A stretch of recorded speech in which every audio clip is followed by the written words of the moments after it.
builders rejected, has become the cornerstone.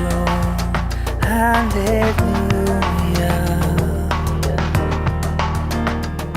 The West has been supplementing Africa, been handing out to Africa for decades and decades and decades, and we're not seeing a great deal of result. How can we give Africa a hand up instead of a handout? Mount Meru Foundation wants to do that.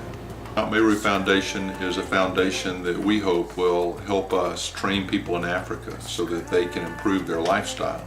There's immorality. Because of that, you have the spread of AIDS, and because of the spread of AIDS, you have a population filled with orphans whose parents have been infected with AIDS and died, and then these children grow up and they're without so much.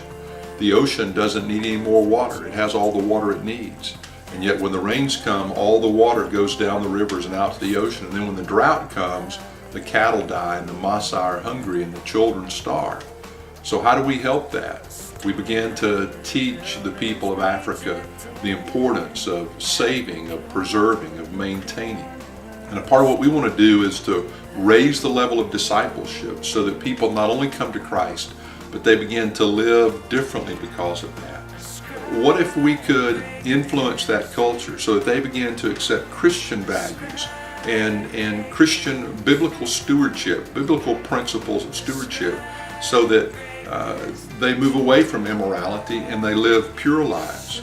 And so if we can help train pastors so that pastors begin to teach those principles in their churches, then those principles will change not the generation that's there now, but the children will grow up and they'll begin to think differently about how things are supposed to be. As a result of that, lives will be changed over a generation in Africa. So Mount Meru Foundation is a way that we're trying to train pastors who will take those messages back to their bush villages and teach their small congregations those principles so that those things can change in a generation from now. Maybe there can be a difference in Africa.